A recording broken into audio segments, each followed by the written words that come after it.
জি না, আগে ধর্ষণ করে এবং সে সময় সে যখন চিৎকার করে তখন তাকে মুখ এবং গলা টিপে হত্যা করে।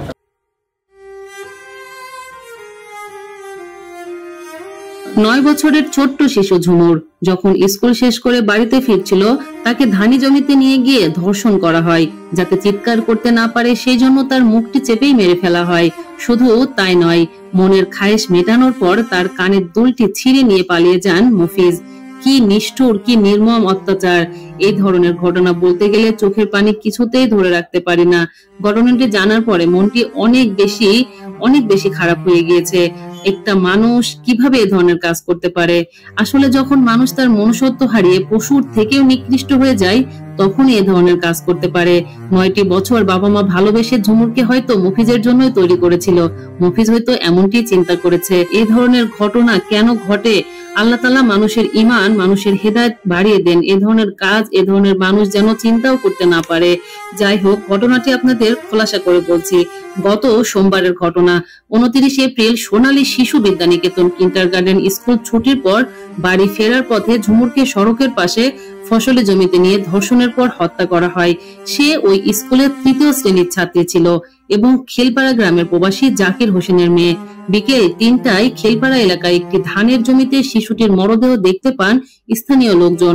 খবর পেয়ে পুলিশ ঘটনাস্থলে পৌঁছে মরদেহ উদ্ধার করে কুমিল্লা মেডিকেল কলেজ হাসপাতালের মর্গে পাঠায়।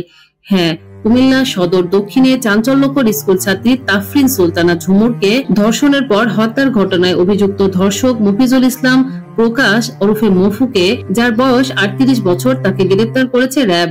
মঙ্গলবার অর্থাৎ 30 এপ্রিল রাতে চাঁদপুরের শাহরাস্তি ও ফেরিওয়া বাজার এলাকায় অভিযান চালিয়ে তাকে গ্রেফতার করা হয়। বুধবার 1 মে দুপুরে নারায়ণগঞ্জ র‍্যাব 11 এর অধিনায়ক তানভীর মাহমুদ পাশা এই তথ্য নিশ্চিত করেছেন।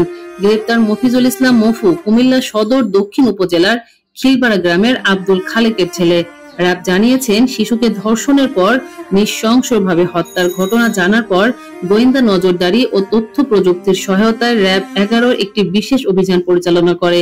এতে মঙ্গলবার রাতে চাঁদপুরের ফেরোয়া বাজার এলাকা থেকে মফিজুলকে গ্রেফতার করা হয়। প্রাথমিক জিজ্ঞাসাবাদে মফিজুল ধর্ষণ সহ হত্যার কথা স্বীকার করে র‍্যাবকে বলেছেন, বেলা 11:15 থেকে নাকি তিনি স্কুল ছাত্রী তাফরিন সুলতানা ঝুমুরের আসার অপেক্ষা করতে থাকেন।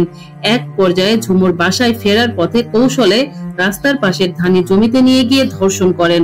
এ সময় সে চিৎকার করার চেষ্টা করলে মফিজুল তার মুখ ও গলা চেপে ধরেন। এতে ঝুমুর শ্বাসরুদ্ধ হয়ে ঘটনাস্থলেই মারা যায়। পরে ঝুমুরের কানে থাকা দুল ছিঁড়ে নিয়ে মফিজুল দ্রুত ঘটনাস্থল ত্যাগ করেছেন। এই ঘটনায় শিশুটির মা রাজিয়া বেগম বাদী হয়ে ওই দিন সন্ধ্যায় কুমিল্লা সদর দক্ষিণ থানায় একটি হত্যা মামলা দায়ের করেছেন।